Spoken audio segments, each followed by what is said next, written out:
Hey Bookaholics, and welcome back to another video. Today I am bringing you a series review of the Winnowing Flame series by Jen Williams.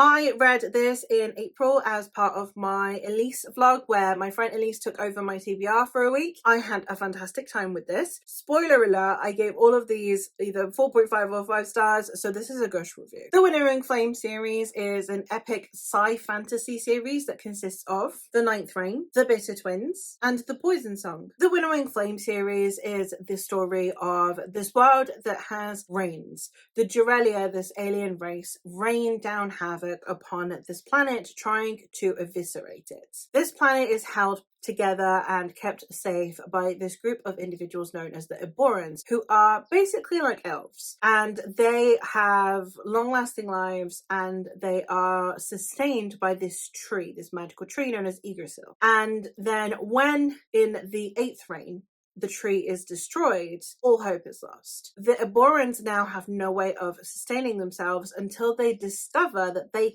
can live off of human blood, turning them more into a vampiric-like creature. However, the rains happen every few hundred years, which means that humans, they don't remember the last rain because they weren't around. It was their great-great-great-great-great-grandfather that fought in that war and saw the benefits of having the Eborans. The humans don't see that, they just see them as blood-sucking monsters. Also, now the Eborans are drinking human blood, but it's also giving them a sickness known as the flux. So with no way of holding back the next reign, with the Eborans dying and despised and all hope being lost, we are following our 3 protagonists. The 3 protagonists that we follow, one is Tor, who is Eboran, who has decided to leave his people behind as he has no intention of staying and watching his people die. He is therefore commissioned to aid this scholar known as Lady Vincenza Vintage de Grandson, also known as Vintage, and she has set about trying to find these artifacts that she believes will help stave off the 9th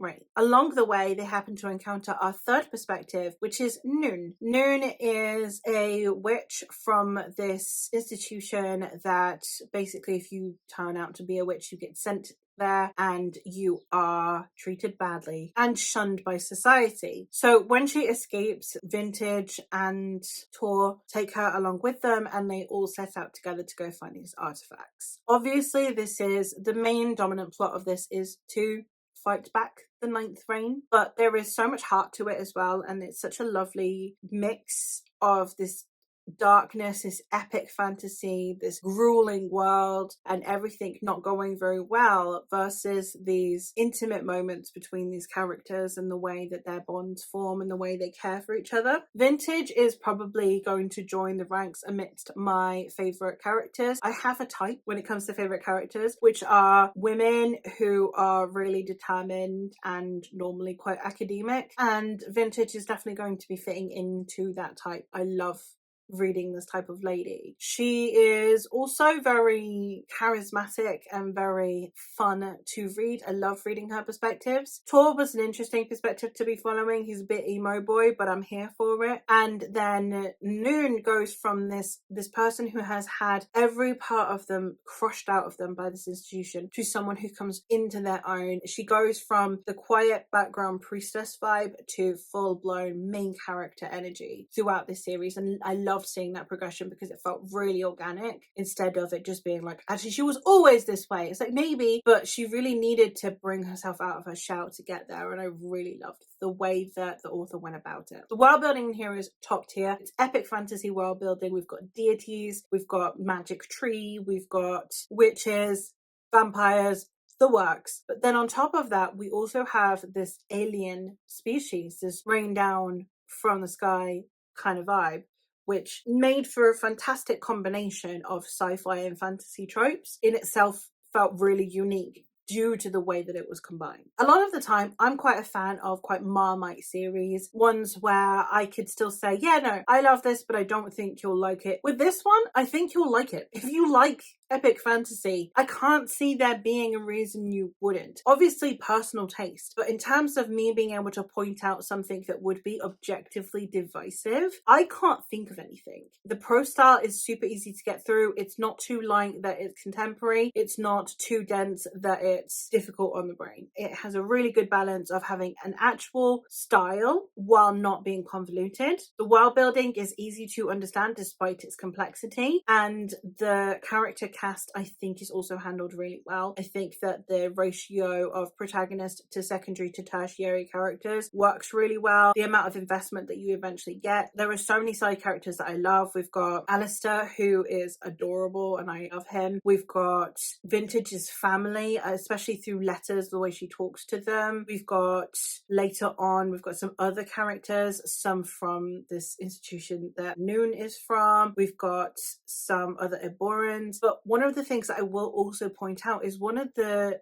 bigger criticisms that a lot of epic fantasies have is with their villains, where their villains don't feel villainous, or they feel so villainous that they're unrealistic. One of the things that I really love about the villains in this story, be it the kind of villain's lackey and the main omnipresent villain, the main omnipresent villain, we don't know very much about them because they don't see us as significant. They don't see this planet as significant. So it's the same way as having the idea of a malevolent deity. They don't need to explain their reasoning to you because you are not important to them. And I think this book did a really good job of creating that vibe of they're not omitting information, they just don't deem us worthy of it. And that was fantastic. But then on top of that, the lackey of the villain, which we kind of hear more about in book 2, so I'm not going to say who, I think was also handled really, really well, because we see them go from someone who is desperate and sad and wanting to save their people to someone who is about to bring about the damage to their people because they think that they are an exception. And I really love narratives that do that because it is something that happens in the real world, and it's not that they're misguided or misunderstood. They know the stakes, they know they're doing wrong,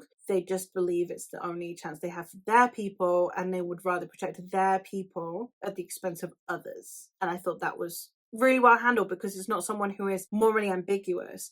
They're not doing the right thing, and they know they're not doing the right thing, but they're in so far and they're in too deep. And I think that was a really interesting approach to the story. For the most part, therefore, this is a story I would just highly recommend. I think that it deserved that sudden wave of hype that it got. I think that Elliot Brooks definitely did a good job of popularizing that, as did Patrick Leo, and I think that it deserves every inch of it. I think that it's the kind of series that it did a lot of unique things. It paid homage to a lot of tropes. It created some really well-rounded characters. I was rooting for all of the romances throughout this story, and I think that at the end of the day, if you are someone who would like to try sci-fi, this would be a good place to start, because the sci-fi elements are so background compared to the fantasy, but they're still present enough that you could see how you feel about the tropes, especially, like I said, with the kind of villain that we get in this. But yeah,